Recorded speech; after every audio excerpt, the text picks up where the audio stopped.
social.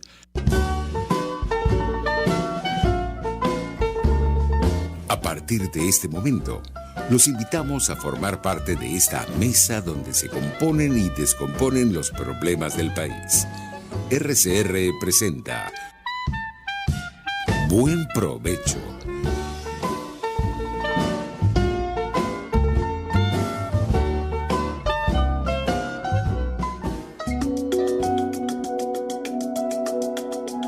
Monitor de Derechos Humanos, con el abogado penalista Fernando Fernández.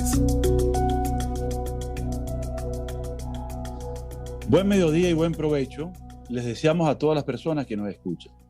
Les habla Fernando Fernández, director del Monitor de Derechos Humanos, y saludamos en los créditos a nuestro director general de la estación, Jaime Nestares, en la gerencia de producción, Wilixa Arcaya, en la producción del programa, Carla Sons, en los controles, Gregorio González, y en la conducción, quien les habla, Fernando Fernández. Estamos en todas las plataformas digitales, rcr750.com, rcr.tv y rcr750. En YouTube, rcr750. Esta es la radio que se ve. Hoy estamos hablando de un tema palpitante sobre los derechos humanos. Tenemos que dar, sin embargo, la explicación de nuestras plataformas de contacto.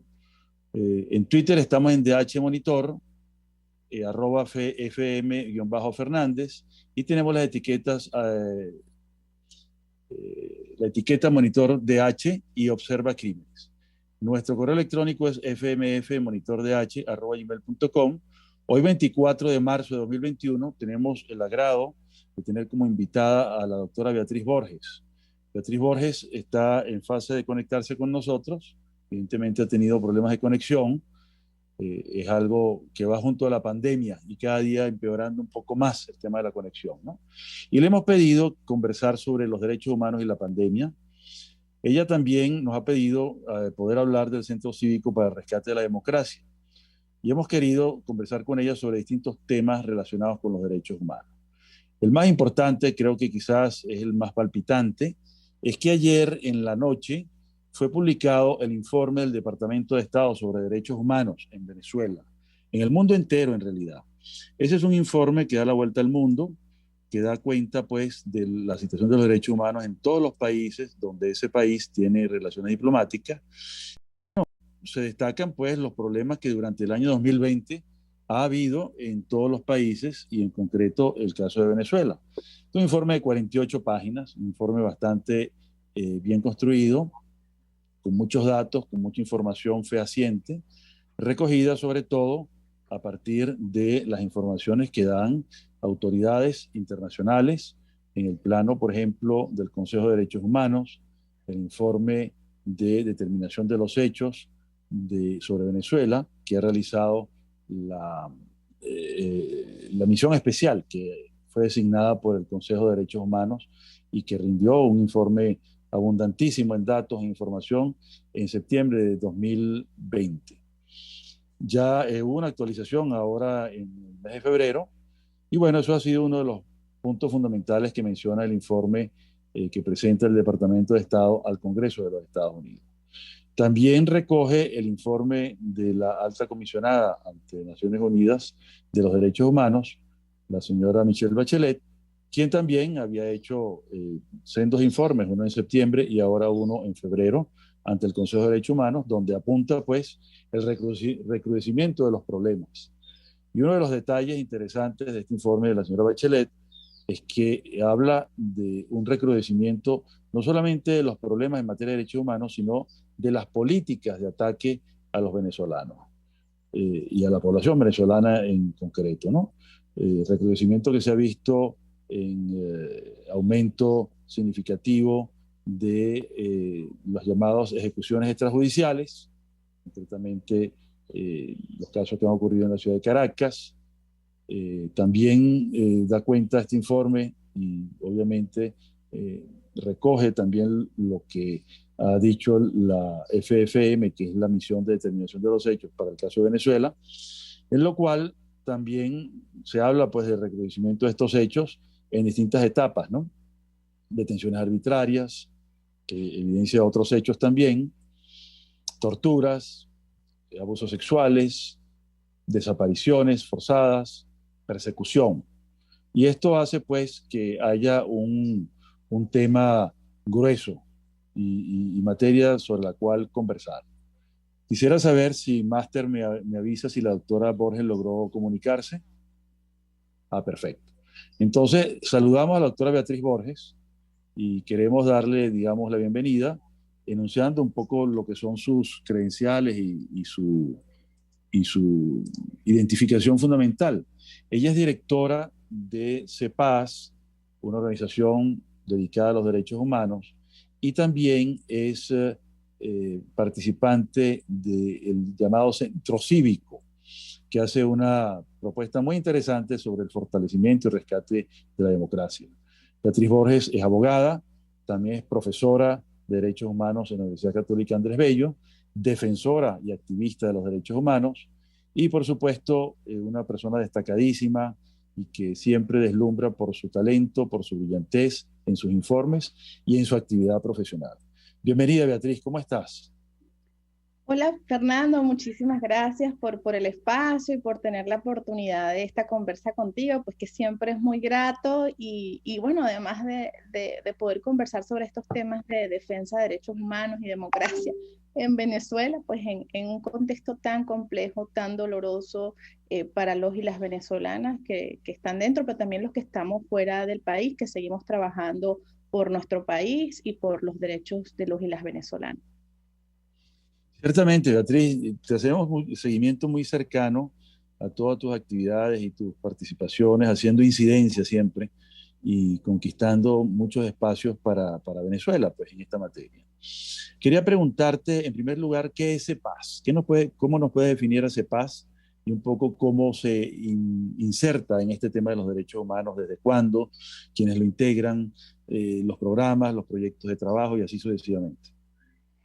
Bueno, CEPAS es una organización venezolana sin fines de lucro, sin fines de lucro y no gubernamental, que nació, digamos, formalmente en 2014, pero desde 2013 veníamos trabajando en un contexto donde en Venezuela comenzó a ser más evidente esta represión, esta criminalización por parte de los derechos. Y en ese caso, digamos, mi trabajo en derechos humanos viene o está basado más en el ámbito académico y empezamos viendo la necesidad de tener mayor información de los ciudadanos y las ciudadanas de sus derechos. Empezamos a dar estos talleres de formación para explicarle a las personas cuáles eran sus derechos, para darles esta formación y esa capacitación y cómo podían enfrentar situaciones adversas. Y bueno, de esos espacios también nació CEPAS como una organización que quería generar esta conciencia ciudadana, llevar a las personas que nos decían, oye, si yo hubiese tenido esta información, cómo defender mis derechos, cómo documentarlos, mi actuación ante esto que viví hubiese sido completamente diferente, ¿no? Y bueno, de ahí pues, ha venido otra pregunta, bueno, pero ¿cómo hago yo si esto de defender derechos tiene que ver con ser abogado, tiene que ver con ser una organización de la sociedad civil? Y parte de lo que nosotros decíamos es que no, pues que la defensa de derechos es un acto personal, es un acto que todos podemos hacer y que además en contexto hostil era importante tener la posibilidad, perdón que estoy conectando la computadora, tener la posibilidad de poder protegerse. Y entonces encontramos en la figura de las redes un espacio importante no solamente para que la gente se formara, sino también para que se conectara. Entonces, bueno, los primeros programas de CEPAS fueron impulsar redes de activismo colaborativo y de ahí ya nació la red de activistas ciudadanos para los derechos humanos, que es una red que tiene cientos de activistas, que ya va para sus 6 años de cumplimiento, que nació como una red nacional, pero hoy en día ya es internacional. Tenemos representantes de la red en más de 14 países. Y la metodología que usamos es la defensa de los derechos humanos a través de las 3D, ¿no? La documentación, la denuncia y la difusión. Pero bueno, especialmente CEPAS tiene esta visión de la defensa de los derechos humanos, los valores democráticos y la cultura de paz. Y por eso nuestro enfoque ha sido muy vinculado a la democracia, a la institucionalidad y a los derechos políticos. Y otra de las cosas que nos hemos enfocado, sobre todo cuando hace años atrás, donde todavía no era tan claro los procesos de persecución política, fue justamente a documentar los patrones de persecución política, cómo lo que estaba ocurriendo con aquellas personas que ejercían sus derechos, que denunciaban y que eran criminalizados, no eran actos aislados de criminalización, sino que era una política de persecución. Y eso, hacerlo desde el 2014 hasta la fecha, nos ha permitido también enviar, primero, ver cómo eran estos patrones y cómo fue esta política de represión, y también informarla a los organismos internacionales. Eso que nosotros supimos desde 2014, hoy en día ya está reflejado en los principales informes internacionales de la misión, de la Oficina de la Alta Comisionada, y creo que para nosotros el poder documentarlo ha sido nuestra manera de aportar este granito de arena para que se entienda lo que ocurre en Venezuela. Y bueno, otro de nuestros programas o nuestras características que representa mucho a nuestra organización es la defensa de los derechos humanos de las mujeres, ¿no?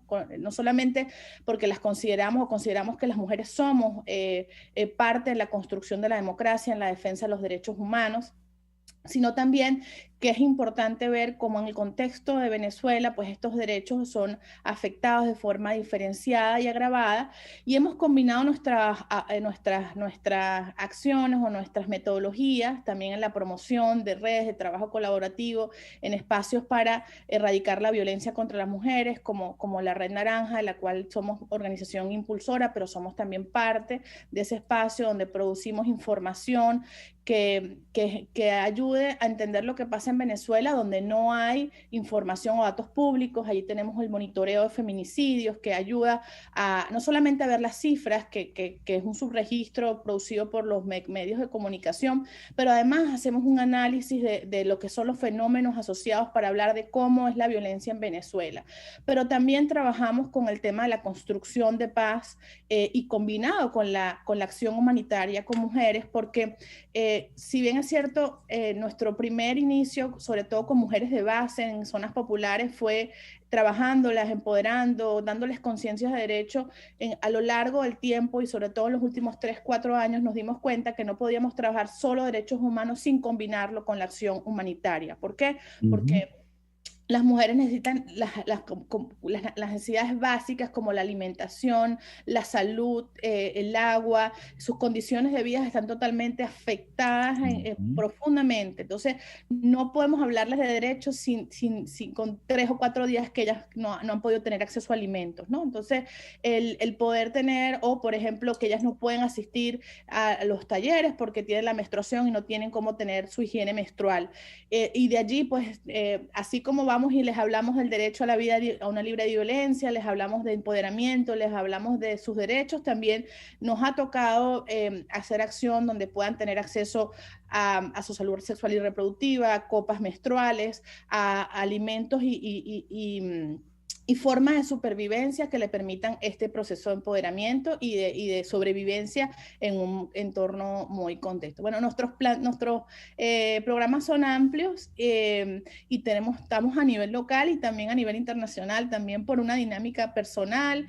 Desde hace 2 años estoy fuera de Venezuela, y una de las cosas que hemos profundizado ante lo que ha sido la pérdida de la institucionalidad democrática, el no contar con espacios nacionales que puedan darnos justicia, es enfocarnos en la incidencia internacional para lograr y para responder a este clamor de justicia de las víctimas, sabiendo que esperamos reconstruirlo en el país, pero que las víctimas no pueden esperar, y que la justicia internacional, los espacios internacionales están allí justamente para responder a lo que pasa en Venezuela. Y hemos tratado de, bueno, no solo a nuestra organización en Actoría Propia, sino también apoyar, ayudar, acompañar a otras organizaciones que puedan dar este mensaje a nivel internacional en una mirada más comprensiva, sabiendo que la crisis de Venezuela es multidimensional, porque bueno, tiene diferentes marcos normativos afectados en materia de derechos humanos, en materia de derecho de refugio, migrantes, humanitario, penal internacional, y entonces en ese sentido nuestra acción a nivel internacional, nuestra voz es importante que sea coordinada, cohesionada, para que todos los mensajes de lo que ocurre en el país pueda llegar, y también la respuesta internacional sea mucho más efectiva y adecuada. Bueno, es así como un panorama general de las cosas que hacemos y del trabajo de la organización, Fernando. Un trabajo asombroso, muy demandante, muy desafiante, y más aún con estas circunstancias que estamos viviendo de la pandemia, ¿no?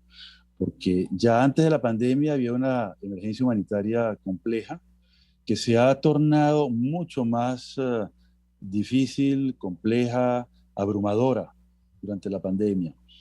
Y yo creo que eso que narrabas de las mujeres, y esa circunstancia tan íntima, como el tema de la menstruación, por ejemplo, ¿no? Es realmente llamativo y preocupante, porque todos estamos en circunstancias de supervivencia, todos, absolutamente todos, debido a eso que se llama emergencia humanitaria compleja, que nada tiene que ver con una guerra y que nada tiene que ver con una catástrofe natural, ¿no? Sino que es producida por circunstancias políticas, artificiales, es creada por los gobiernos, por las circunstancias en que se aplican algunas políticas, ¿no? Y llama la atención justamente porque estamos con un régimen que se proclama socialista, humanista, y que atiende los derechos humanos, por lo menos tiene esa fachada. ¿Cuál sería tu balance respecto de eso? Y creo que vamos a dejar esto para el próximo segmento, porque estamos ya acercándonos en segundos al segundo tiempo. Entonces vamos a empezar a hablar de los derechos económicos, sociales, culturales y ambientales en tiempos de pandemia, y eso que has precisado acerca de las mujeres y de todo en general, pero en concreto de las mujeres, que nos interesa mucho. Vamos a un pequeño reposo y ya regresamos.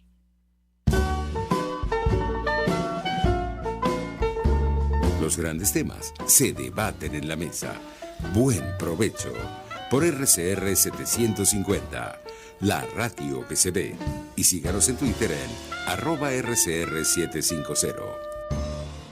Sintonícenos a través de Periscope, @RCR750, la radio que se ve.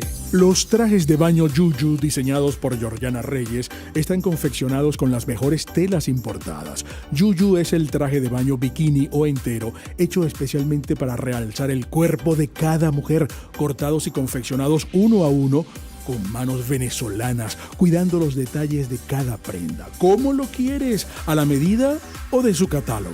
Lo tienes todo en su Instagram, Yuyu Showroom. Yuyu, el traje de baño que te hace sentir siempre bella.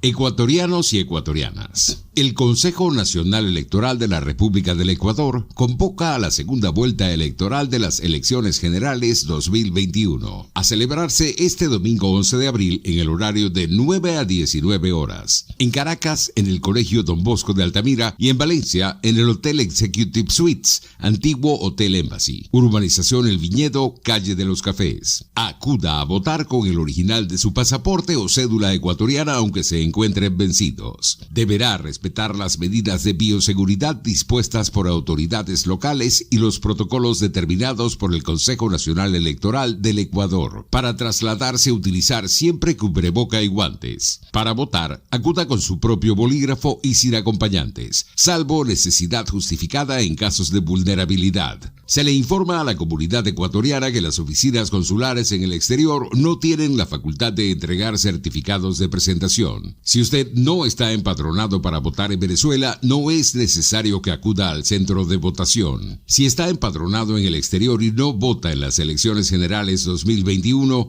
no debe pagar multa, puesto que el voto es facultativo para las y los ecuatorianos que habitan en el exterior. Ecuador unido en democracia. RCR 750 AM, porque lo bueno une.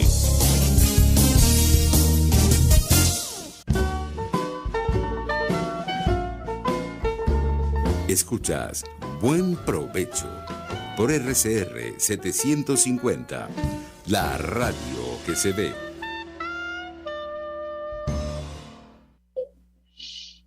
Estamos de vuelta en el Monitor de Derechos Humanos y dejamos en el aire una pregunta sobre la pandemia y los efectos en los derechos económicos, sociales, culturales y ambientales, y que son llamados DESCA también, ¿no? Y dejamos en la palestra el tema de la emergencia humanitaria compleja, que ya existía antes de la pandemia, pero queríamos preguntarle a Beatriz Borges si en su opinión ha habido algún esfuerzo, ha habido algún logro en materia de mejorar esa situación, o por el contrario, toda la tendencia que existía se ha acentuado, se ha arraigado, se ha hecho más radical. Entonces, dejamos a Beatriz Borges que nos converse un poco sobre esto, enfatizando en el tema de las mujeres, por favor. Sí, bueno, la verdad que valoro mucho el espacio incluso para contarles más de lo que hacemos y con las poblaciones que trabajamos y caracterizarla. Como te decía, nosotros trabajamos con mujeres de base en espacios empobrecidos, especialmente en La Dolorita, y cuando uno, por supuesto, se imagina lo terrible que es la situación en Venezuela, porque quien vive en Venezuela lo vive día a día, ¿no? Pero en estos espacios tan empobrecidos, uno no tiene como la claridad de lo que vive una mujer día a día, una mujer, una niña, bueno, y la población entera, pero cómo las mujeres lo viven, ¿no? Y cuando yo te hablo de una mujer en La Dolorita, te hablo de una mujer que tiene 14 años que no dispone de agua potable en su hogar, que les toca esperar que llueva y para redirigir esas aguas desde el techo hacia sus casas para barriles. Esa es el agua de las cuales ellas tienen acceso. Una mujer que no tiene un servicio de gas doméstico directo en su casa, y que pues quienes no ingresan a las listas levantadas por los representantes vecinales del oficialismo para recibir una bombona pequeña cada 90 días, pues les toca cocinar a leña, causando daños ambientales, pero también soportando ellas mismas estas enfermedades respiratorias. A ellas también les toca vivir con el tema del no acceso al servicio eléctrico directo. Y literalmente tienen que conectarse ilegalmente a un alumbrado público y lo que facilita que cuando hayan estos cortes nocturnos como medio de control de la comunidad durante los hechos violentos de operativos oficiales, ellas están desprotegidas y sin ningún tipo de luz, ¿no? Hay que ver cómo pues en la parte más alta de un cerro caraqueño, para una mujer que no tiene dinero en efectivo, es imposible movilizarse en transporte público. Una mujer que vive en La Dolorita posee esta preocupación diaria de no tener alimentos en su casa. Las adultas mayores terminan cediendo sus porciones a los demás miembros del grupo familiar. Las mujeres son las que normalmente renuncian a las porciones de comida.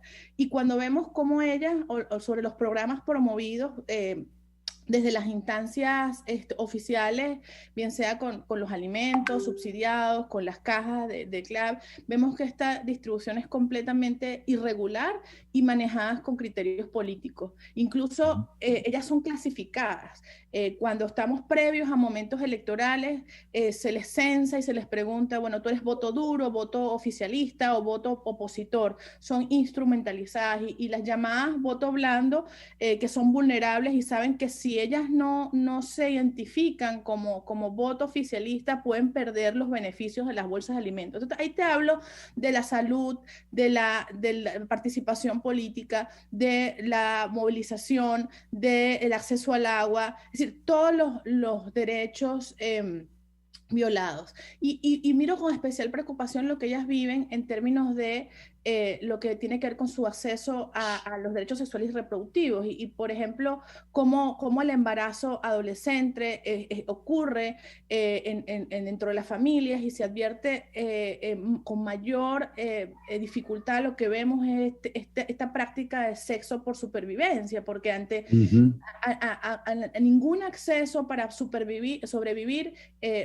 termina siendo esta práctica una forma también de supervivencia, una forma de violencia contra ellas, ¿no? El tema de los cuidados del hogar también lo vemos en estos espacios, y donde efectivamente, como tú lo decías, por el tema de la cuarentena, la restricción, hay una sobreexigencia en los cuidados del hogar y las coloca, sobre todo las adolescentes, en en estos núcleos en riesgo de deserción, porque bueno, ante la pandemia, deserción escolar, porque ante la pandemia, pues el encierro obligatorio facilita o impide que ellas puedan seguir sus estudios de forma normal y pues también no tienen el acceso necesario al internet. Entonces, y bueno, y por último, el hecho de que ahora ellas estén mayormente confinadas en su casa, las que están en situaciones de violencia, les toca permanecer con mayor tiempo con su agresor y la posibilidad de llevar estas denuncias a los mecanismos de protección que son inexistentes, que son, o que los que existen son poco efectivos para protegerlas, las ponen en riesgo. Y bueno, lo que te comentábamos de la pobreza menstrual, que tiene que ver justamente con la posibilidad de acceder a insumos de higiene, no solamente para prevenir el COVID, para lavarse, sino también en momentos donde tiene la menstruación y donde justamente tienen que recortar ropa usada o usar bolsas de plástico o cartones para poder llevar. Entonces, digamos, el contexto, además, hay una afectación que nos está ocurriendo a todos que tiene que ver con el tema mental, ¿no? Los causas de depresión, de ansiedad, de estrés, porque incluso en esos espacios no hay actividades de esparcimiento, de diversión. Eso ha sido también parte de lo que hemos tenido que incorporar en nuestras acciones y para eso hemos contado con la ayuda de varias expertas, pero especialmente de una que nos ha ayudado a llevarles a las mujeres esa significación también de la actividad lúdica, de la actividad con promoción de paz, que las ayuda no solamente a salir de su cotidianidad, sino que también les da herramientas para que ellas puedan sobrevivir estos aspectos y también tener salud mental. Entonces, es un espacio donde todos los derechos están comprometidos, donde la dignidad humana está afectada en todas sus dimensiones y donde, bueno, las organizaciones aprendemos mucho también de sus procesos de resiliencia. Una de las cosas que a mí me llama mucho la atención y que ha sido para mí lo que nos mantiene aferradas a hacer ese trabajo y a dedicarles tiempo y a dedicarle un esfuerzo organizacional importante es ver cómo ellos aprovechan esos espacios de trabajo con nosotras. Fíjate que en la pandemia los talleres que hacemos de empoderamiento tocó hacerlos de forma virtual y tú dirás, bueno, ¿cómo uno llega a un espacio tan empobrecido? Bueno, a veces hay 1 o 2 teléfonos inteligentes en la comunidad y tenemos a 30 mujeres que se van rotando el teléfono para participar. Y nos toca decirle, bueno, pero importante cuidar las prácticas de distanciamiento, como incluso cuando iniciaron la pandemia una forma de estar en contacto con ella fue, bueno, aprendimos juntas a hacer mascarillas de plástico con botellas de refresco, porque entonces no tenían cómo protegerse, no tenían cómo acceder a mascarillas y hicieron artesanalmente estas mascarillas de plástico con las botellas de refresco. Así, uno aprende cómo de la nada se puede hacer también, o se puede construir esperanza, se puede construir resiliencia, se puede construir y rescatar eso tan hermoso que tenemos la humanidad, que es nuestra capacidad también de afrontarnos a la adversidad de forma propositiva. No solamente sabemos que es un entorno adverso, sabemos que además luchamos porque eso cambie, pero también acudimos a nuestros recursos como seres humanos, a la solidaridad, al encuentro, a poder encontrarnos en momentos tan complejos como lo que estamos viviendo y cambiar y transformar las realidades. Una de las cosas que ellas hicieron, Fernando, y bueno, aquí que yo voy contando, te cuento. No, es formidable, que yo estoy fascinado porque mucho de este trabajo, y uno lo conoce, pero no hay medios de comunicación que puedan divulgar esto. Sí. Y esta es una oportunidad justamente para ti y para esos proyectos tan hermosos. Síguenos contando porque nos van a quedar apenas unos minutos para hablar del centro cívico, que es una propuesta en torno a los derechos políticos, pero redondea esta y entramos en lo otro. Sí, bueno, porque además está muy conectada, es decir, el trabajo que hacemos por la cultura de paz lo hacemos en los espacios más locales y, por ejemplo, ellas han hecho como unos 4 o 5 murales en su comunidad donde le dan mensajes de paz a la comunidad, mensajes de paz, de tolerancia, porque si algo hemos perdido en nuestro país es la confianza, es el respeto, es el entendimiento de cómo vernos y reconocernos, ¿no? Que eso lo están haciendo ellos también a través de actividades de paz. Entonces, bueno, es parte también de lo que promovemos en Foro Cívico y ahí te voy contando un poco también de Foro Cívico. Adelante.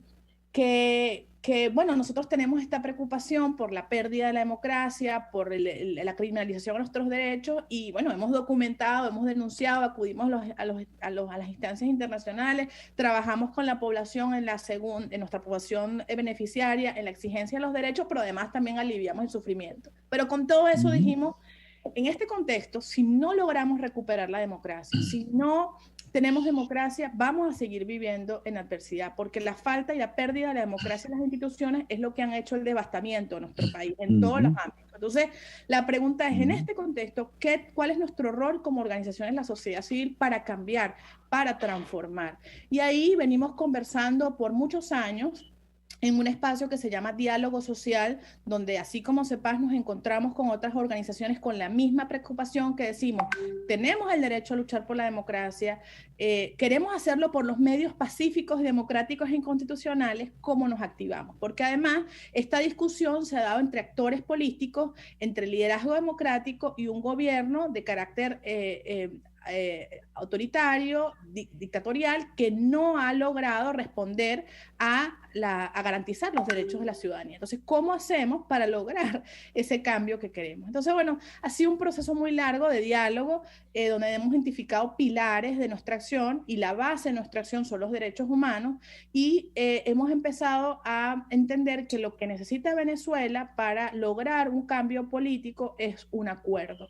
Y bajo el entendido de que no estamos equiparando responsabilidades en quien hoy en día controlan las autoridades y el liderazgo democrático llamado a producir ese cambio político, sino bajo el entendido que la gente está sufriendo, que está afectada la dignidad, y que hay actores políticos, o los actores tienen la capacidad de cambiar el futuro con las vacunas, con el CNE, con los servicios básicos, y que estos acuerdos tempranos nos ayuden, o estas soluciones que logremos para las personas, nos ayuden a construir un acuerdo político nacional de paz, de democracia, donde podamos reinstitucionar el país. Esto no es una propuesta que se presenta hoy y está pensada para mañana. Sabemos que es un proceso. Venezuela tiene 22 años de largo deterioro y de violaciones a sus derechos, y recuperar todo eso, reconstruir todo eso, nos va a requerir a los venezolanos y a las venezolanas mucho trabajo. Pero, digamos, lo que de sociedad civil decidimos a conformar el foro cívico es justamente dar ese paso, es hacer esa diferencia. Es decir, somos una sociedad civil mayor de edad que le demanda a los actores políticos, que no tiene aspiración de poder, en términos de poder gobernar, sino en el poder de transformar, y que puedan los actores llamados a dirigir el país ponerse de acuerdo para la dignidad de las personas, y que además se entienda la necesidad de un acuerdo político que tenga también la contribución, el apoyo, el respaldo, el acompañamiento, creo que es la palabra más indicada, de la comunidad internacional, porque los venezolanos no ponemos solo en esta dinámica de opresión y en esta dinámica de falta de garantía de nuestros derechos, y además nos toca resignificar las palabras diálogo, elecciones, negociación, que durante años han tenido un significado nefasto, porque para los venezolanos ha sido la permanencia de un gobierno no democrático en el poder, mientras lo que estamos buscando con las mismas vías es justamente lograrlo cambiar. Es difícil porque definitivamente significa algo negativo para los venezolanos, pero estamos tratando de darle esa resignificación, estamos activándonos en esas conversaciones. También para la sociedad civil es muy complejo el poder escuchar, el poder entender lo que está pasando, pero además desde esa comprensión, porque hablamos con los actores, impulsamos los cambios y decimos qué es lo que desde nuestra experiencia, de nuestro conocimiento, desde nuestro centro, que son los derechos humanos, se debe hacer por las personas. Entonces, creo que es un esfuerzo que como te decíamos, plantea hacer un proceso. Ahorita tenemos una de las iniciativas que se propuso desde el Foro Cívico, fue, por ejemplo, la propuesta de 15 candidatos al Consejo Nacional Electoral. Por supuesto, sabemos que es un proceso complejo, duro, que además hemos documentado y denunciado que no cumple con las garantías, pero por el otro lado entendemos que un avance en este sentido, de tener garantías de un Consejo Electoral con rectores independientes, capacitados, puede ayudarnos a reconstruir ese camino de las elecciones. Esperamos si no lo hacen, si no lo eligen, los culpables son ellos. Claro, pero nosotros ejercimos nuestros derechos y en no un minuto, por eso. Ya estamos cerrando. En 30 segundos, tu último mensaje para tus seguidores. 30 segundos. Bueno, yo creo que como venezolana y defensora de derechos humanos en este momento tan complejo, yo creo que la situación nos deja con miedo, con temor, con desesperanza, y eso nos desmoviliza, nos deprime. Pero yo creo que tenemos que acudir a eso que nos mueve como humanidad, ponerlo en acción, unirnos y tratar de seguir luchando por el país. Creo que esa es la responsabilidad histórica. Magnífico. Que cada uno puede cumplir en este momento. Magnífico, Beatriz. Quedan muchos temas para analizar. Vas a ser una invitada permanente en nuestros próximos programas. Muchas gracias. Nos despedimos hasta el próximo miércoles. Gracias a ti, Fernando. Chao. Monitor de Derechos Humanos, con el abogado penalista Fernando Fernández.